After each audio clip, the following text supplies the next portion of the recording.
Hello guys, welcome back to my YouTube channel SK study. अभी आप success और यहाँ पे एक बच्चे ने भेजा था कि सर इसका जो पहला दूसरा तीसरा वाला है आप आंसर दे दीजिए।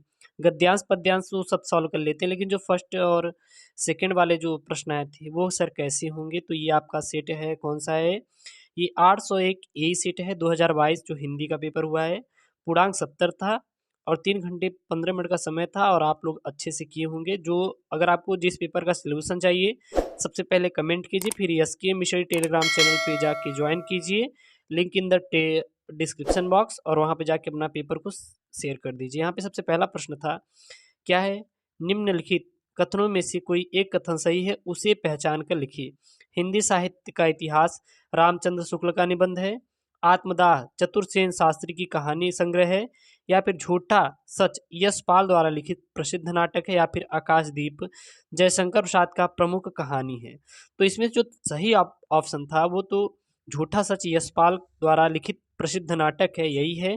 और आप बताइए कि आपने कौन सा टिक लगा क्या था। यदि मेरा गलत है तो बिल्कुल कमेंट कीजिए, क्योंकि मैं इसमें इतना ज़्यादा वो नहीं हूँ, लेकिन हाँ इतना है कि तीसरा हो सकता है, बाकी अगला वाला आपको राइट राइट में बताऊंगा, ठीक है। चलिए अगला है यहाँ पे प्रश्न की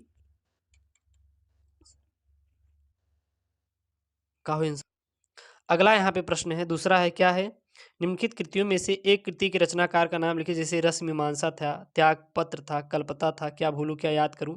यहाँ पे तो जो क्या भूलूं क्या याद करूं ये जयशंकर प्रसाद का है।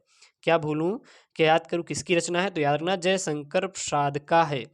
और आचार्य रामचंद्र शुक्ल का क्या है, रस मीमांसा। रस मीमांसा किसका है, आचार्य रामचंद्र शुक्ल जी का। इसमें 4 ठो दिए थे, 4 में से आपको बस एक ही ऑप्शन देना था, जो कि आपका 2 अंक का आपके यूपी बोर्ड परीक्षा में ये एक एक अंक के पूछे गए थे। तो अगर आपको याद किए होंगे तो ये कृति से आधारित प्रश्न आप बनाए होंगे, ठीक है ना। अगला यहाँ पे है कि जीवनी विधा के किसी एक रचना का नाम लिखिए। जीवनी विधा के किसी एक रचना का नाम जो है वो है आपका वट वृक्ष में छाया।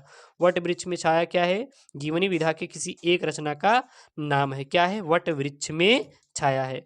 अगला है परीक्षा गुरु किस विधा की रचना है। जो परीक्षा गुरु है वो किस विधा की रचना है, तो यह परीक्षा गुरु एक नाटक है, क्या है, एक नाटक है। अगला प्रश्न है यहाँ पे साहित्य लोचन के लेखक का नाम लिखिए। तो साहित्य लोचन के लेखक का नाम है श्याम सुंदर दास है। श्याम सुंदर दास कौन है, साहित्य लोचन लेखक का नाम क्या है, आपके श्याम सुंदर दास हैं। अगला प्रश्न यहाँ पे तार सप्तक के किसी एक कवि का नाम लिखिए। तो जो तार सप्तक के कवि थे वो आपके कौन थे, गजानन थे। कौन थे, आपके गजानन थे।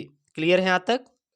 अगला यहाँ पे जो प्रश्न है वो यह प्रश्न है कि द्विवेदी युग की किन्हीं 2 विशेषताओं का उल्लेख कीजिए। तो द्विवेदी युग की जो 2 विशेषताएं थी वो थी, एक बाल विवाह था, क्या था, बाल विवाह था, और दूसरा तो जो था वो था स्त्री शिक्षा, स्त्री था, ठीक है, यानी कि स्त्री शिक्षा था।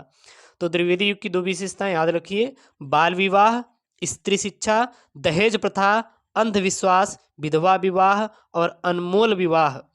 तो ये सब जो थी ये द्विवेदी युग के प्रमुख विशेषताएं थी। इसको आप लोग याद रख कर लीजिए, काफ़ी इंपॉर्टेंट था, और जो बच्चे याद किए होंगे तो वो तो करके ही आए होंगे। अगला यहाँ पे प्रश्न है, नई कविता की 2 प्रमुख विशेषताओं का नाम उल्लेख। तो जो नई कविताएं की 2 प्रमुख विशेषताएं थी, पहले थी प्रयोगों में नवीनता, क्या थी, प्रयोगों में नवीनता, नई कविताओं की विशेषताओं में से एक है। दूसरी थी क्षणवाद में को महत्व। क्षणवाद को महत्व क्या था, ये आपकी नई कविता की दूसरी प्रमुख विशेषता थी, क्या थी, क्षणवाद को महत्व, और पहला था प्रयोगों में नवीनता। ये काफ़ी इंपॉर्टेंट प्रश्न थे आपके, जो कि यूपी बोर्ड परीक्षा कक्षा 10वीं में पूछे गए थे।